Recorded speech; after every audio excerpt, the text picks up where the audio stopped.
صاحب الارض يعني بدون جمهور، لان الماتشات كيتلعبوا او يكلو، وفريق الجيش المتوج بكاس العرش لهذا الموسم، موسم 2019 2020 بطبيعه الحال، اللي خضع ذكورا واناثا.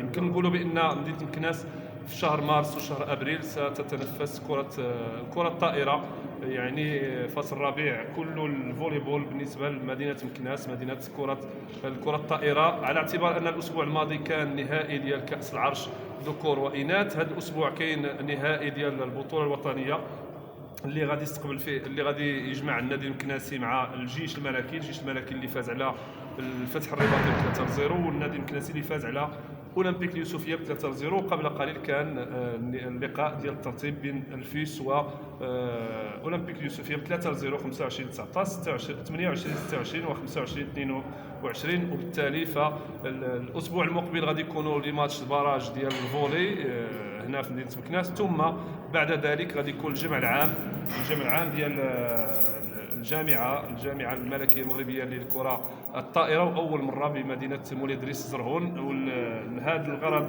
كله فمعنا رئيس اللجنه التنظيميه ورئيس النادي المكناسي، عضو الجامعي، رئيس عصبه فاس مكناس للكره الطائره. اليوم عنده دو شابو ديال التنظيم وشابو ديال الفوز او الدفاع على هذا اللقب هذا باش انه يفوز فيه. واليوم كيصادف عيد ميلاد ديال السي عبد الكريم الرفاعي رئيس النادي المكناسي. عيد ميلاد سعيد، وشنو يمكن تقول لنا على هذا اللقاء كرئيس النادي المكناسي سي عبد الكريم؟ شكرا سي أصابر، وشكرا لراديو مارس على الاستضافه وعلى الدعم ديالهم اللي ديما تيساندونا وتيساندوا النادي الرياضي المكناسي كرة الطائرة. وشكرا لجميع وسائل الإعلام الوطنية والمحلية. فيما يخص بالنسبة للتنظيم ديال التظاهرة كما شرتي له الأخ سي محمد، حنا الظرف دابا شهر وحنا كانت نظمات نصف نهائي كأس العرش ونهائي كأس العرش ونهائي البطولة إناث هنا والبطولة، وهذا الأسبوع هذا هو اللي فيه نهائي نصف نهائي البطولة ونهائي البطولة اللي اليوم تنتواجدوا في قاعة المسيرة، اللي تيجمع ما بين فريق النادي الرياضي المكناسي اللي تنتمناو من هذا المنبر باش يكون لقب مكناسي اللي نهديوه لمدينة مكناس اللي متشوقه لشي لقب اللي سنين هذه ما وصلناش لهذا النهائي. ومن هذا المنبر تنشكر جميع السلطات المحليه على الدعم ديالها باش تنجح هذه التظاهرات. وكما قلتي الاخ سي محمد، بالنسبه اول مره في التاريخ باش غنخرجوا من ديك المدن الكبرى ديال الجمع العام، وهذا بالتعليمات ديال السيده الرئيسه والمكتب المسير للجامعه اقترحنا باش نمشيو لمدن صغرى بحال مولاي ادريس، بحال ان شاء الله العام الجاي غادي نكون عاوتاني في مناطق فاس، اما صفرو اما يموزار، باش الكره الطائره تعطي واحد الاشعاع كبير حتى في المدن الصغرى وفي المجال القروي. ولهذا تنتمناو التوفيق للنادي الرياضي المكناسي في هذا النهار هذا باش كما قلت لك نهديو هذا الكاس، هذه البطوله لجميع الجماهير المكناسيه، والروح الفاقد المسير اللي خلى واحد البصمه في جميع الرياضات هنا في مدينه مكناس، لا في الهوند ولا في السباحه ولا في كره الطائره، المرحوم عبد الحق بن هلال الله يرحمه. وتنتمناو نفوزوا بهذه البطوله باش نهديو هذا اللقب لروح السي عبد الحق بن هلال.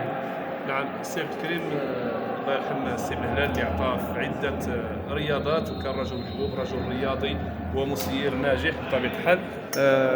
شنو يمكن تقول لنا اليوم على الاستعداد ديالكم لهذا اللقاء؟ اكيد انكم شفتوا الجيش الملكي في النهائي، فريق قوي، ولكن انتم درتوا دي ريكروتمون اللي ما غيكونوش معكم، وعندكم لاعبين اللي ممنوعين انهم يلعبوا اليوم امام فريق الجيش الملكي. في ظل هذه الظروف كيفاش كتشوف اللقاء، كيفاش غادي يدوز؟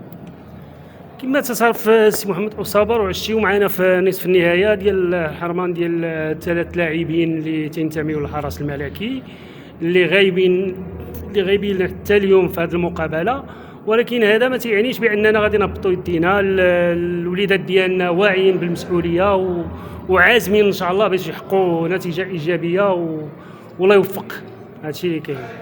وحنا كنتمناو لكم التوفيق سي عبد الكريم الرفاعي، اولا في التنظيم اللي هو على احسن ما يرام بحضور عده شخصيات، ونتمناو ان يعني المستوى يكون افضل، يعني لان حقيقه شفنا مستوى كبير، مستوى تقني لا ديال الاناث ولا ديال الذكور رغم التوقف، والان غادي نشوفوا مستوى تقني لا باس به.